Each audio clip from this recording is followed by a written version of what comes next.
good morning, good morning. 500,000 books. That's 500 million books. That's how many books Jack Canfield has sold. Jack Canfield has had 6 books simultaneously on the New York Times bestseller list. 6 books simultaneously on the New York Times bestseller list, and he has sold 500,000 books.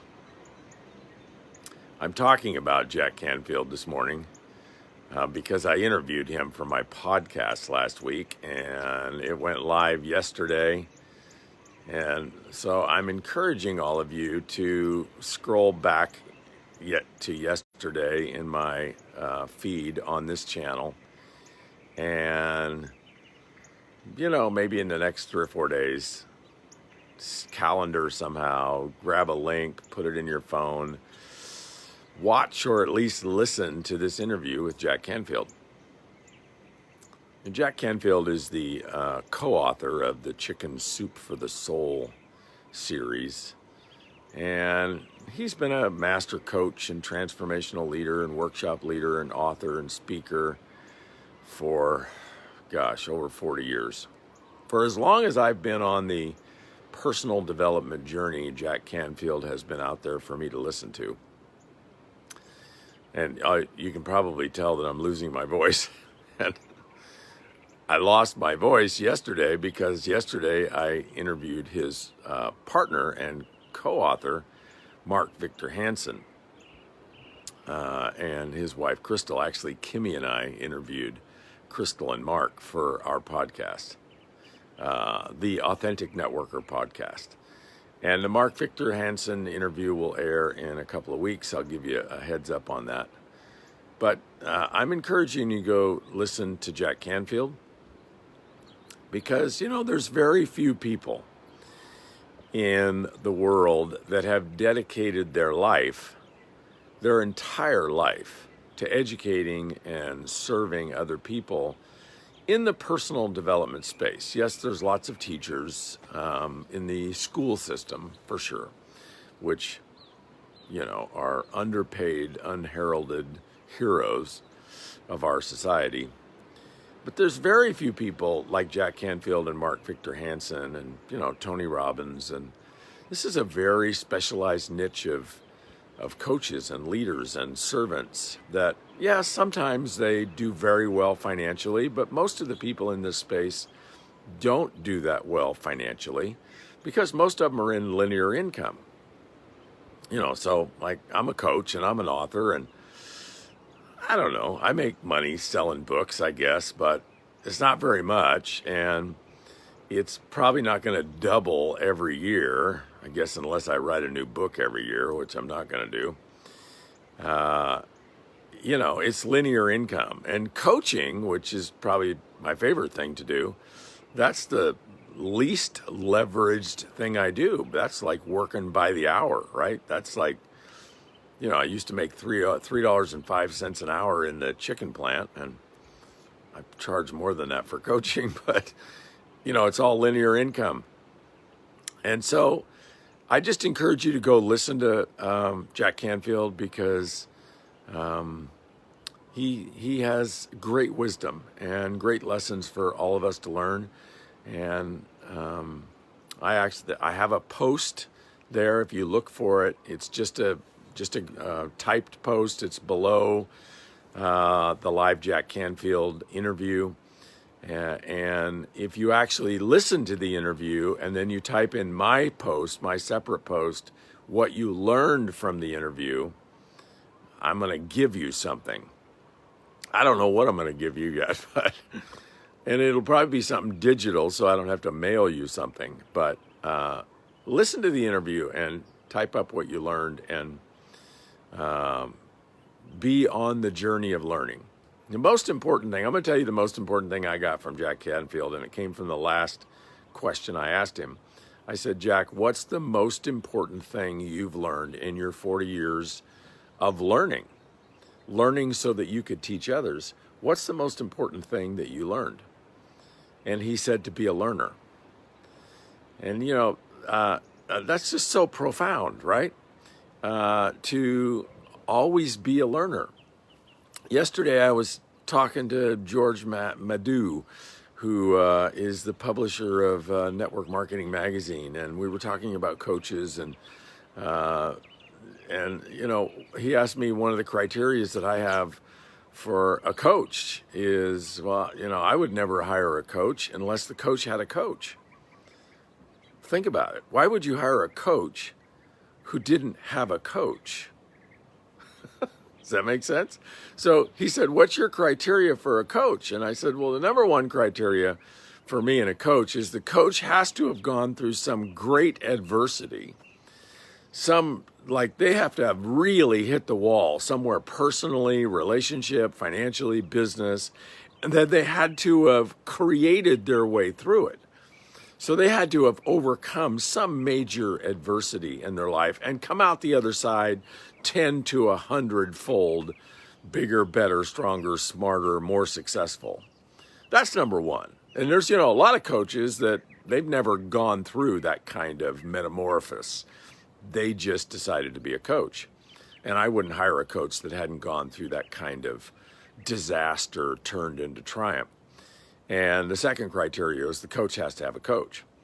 And so, I know Jack has surrounded himself in his entire career with people that have coached him. And because learning is his number one value. And so these are lessons for us, right? So, I don't suppose any of you want to sell 500 million books, not 500,000, 500 million books. Well, maybe you do, but whatever it is you want to do, the question is, how deeply steeped are you in learning? Like, how much of that is your habit, your distinction, your value? How much of your income are you investing in learning? And so this might beg the question, well, okay, Richard, who's your coach? Well, I'm going to introduce you to him on October 2nd. You can mark that down in your calendar on October 2nd. The Authentic Networker podcast is going to go live. And I'm going to do the interview live here on Facebook and Instagram, and I'm going to introduce you to my coach. And I've had many throughout the years, but this is somebody that is having a significant impact on my life right now, and I want you to meet him. He actually lives right over there on another island. I can boat over to meet my coach. Well, as you can tell, my voice is not strong today because I've spent too much time talking and interviewing people. It didn't help that I went on a 2-tank dive yesterday, right? I'll have to flip the camera around if I can do that. I actually dove right out there, right off my back porch, actually, with my buddy Jason, who has 2,000 dives right along this southern coast of Lanai, from Sweetheart Rock down to what's called Lighthouse Point, which is about 5 further down there. Jason tells me there's 50 world-class dive sites right here off this coast, 50 of them. And yesterday we dove right here off the back porch in some of the most amazing caves. I mean, the caves were as big as our living room. And we were scoping out lobsters. He was showing me how to find lobsters and catch lobsters. And what you do is you scope them out during the day, and then you go back at night and get them. I guess they're easier to catch at night. And then he actually told me, he said, so you gotta, and you be careful in there when you're cause you're in these way back in these caves and these little nooks and crannies, and they like to hide up in the ceiling of the, way back in these holes, right? And so you actually reach back in there to try to grab them. And he said, you gotta watch out because the eels are back there and they protect them. And you got to watch out for the sea urchins, which are these spiny things that are in the rocks. And if you actually get one of those stuck in you, that's like serious pain. Sea urchins were all over the place, but I avoided those, but I didn't avoid the eel. So I'm like reaching back in for a big lobster. I mean, he was a giant one. I wasn't even remotely close to catching him. He was like zip this way and zap that way. I don't know how you catch those things. But all of a sudden what appeared out of, it's crazy how sea life works, right? So it's seemingly out of solid lava rock, like no hole, no nook, no cranny, comes an eel head, an what's it called? What do they call it? An eel. And, his head was twice as big as my fist. And he's like this far away from me, like, because I'm trying to get in there and get a lobster. And my partner, Jason, who sometimes watches this, Jason, I got a story. He shot a 40-pound alua. Big fish. One shot with his spear gun.